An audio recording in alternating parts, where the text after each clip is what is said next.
Hey everybody, it's Eric from EPAutos.com, your libertarian car guy, and good news, I found my little camera rig.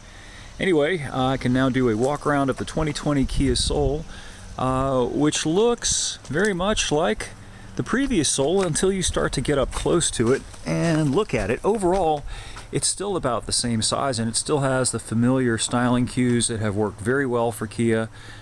This thing is actually sold quite well. In contrast to some of the other boxcar competition, which hasn't, Scion XB, Nissan Cube at all. At any rate, this thing has found a very receptive audience of people, and I personally like it too. A lot of people in my circle have made fun of it, but when I take them for a drive in it and I show it to them, they kind of come around and realize that it's actually a pretty cool little vehicle. It's affordable in base trim. It's about 17,000 bucks, which for a new car is pretty cheap. It's pretty practical, and for 2020 it's a lot more practical.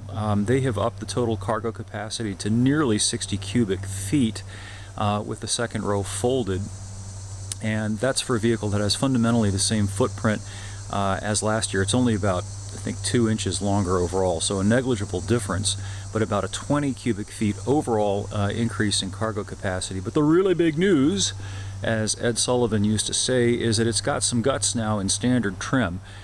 Previously, the base engine, the 1.6 liter engine, was adequate, but it really could have used some more beans, and Kia has rectified that by making a new 2-liter engine standard, and there's about a 17 horsepower bump from last year, and that makes it an indulgence but not necessarily necessary to upgrade to the 1.6 liter turbo engine that's available, and which this particular one that they just dropped off for me I think does have.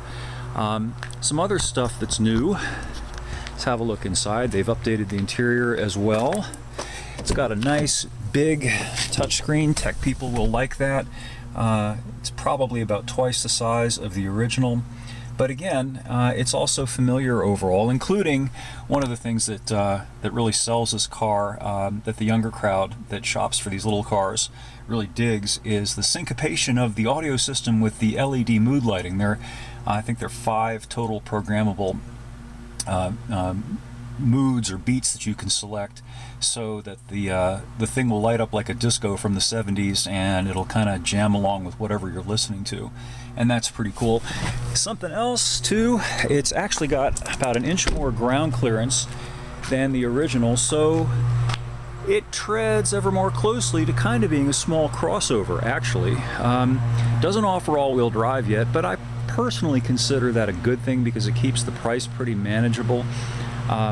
Vehicles with all-wheel drive tend to get jacked up there. Subaru's one of the few exceptions, and of course all-wheel drive also adds bulk, adds weight, adds stuff to brake. All-wheel drive is okay, but frankly I think that anybody who can drive pretty well and who puts a set of good snow tires up front will be able to handle the winter without necessarily having to have all-wheel drive. Anyway, I will have more about this up at EPAutos.com shortly, probably later today. And there's also an article up there that you might be interested in about a car that you were never allowed to buy that Volkswagen was working on that was capable of averaging 170 something miles per gallon. It's a true story. Anyway, thanks for viewing, and we will catch up with you again soon.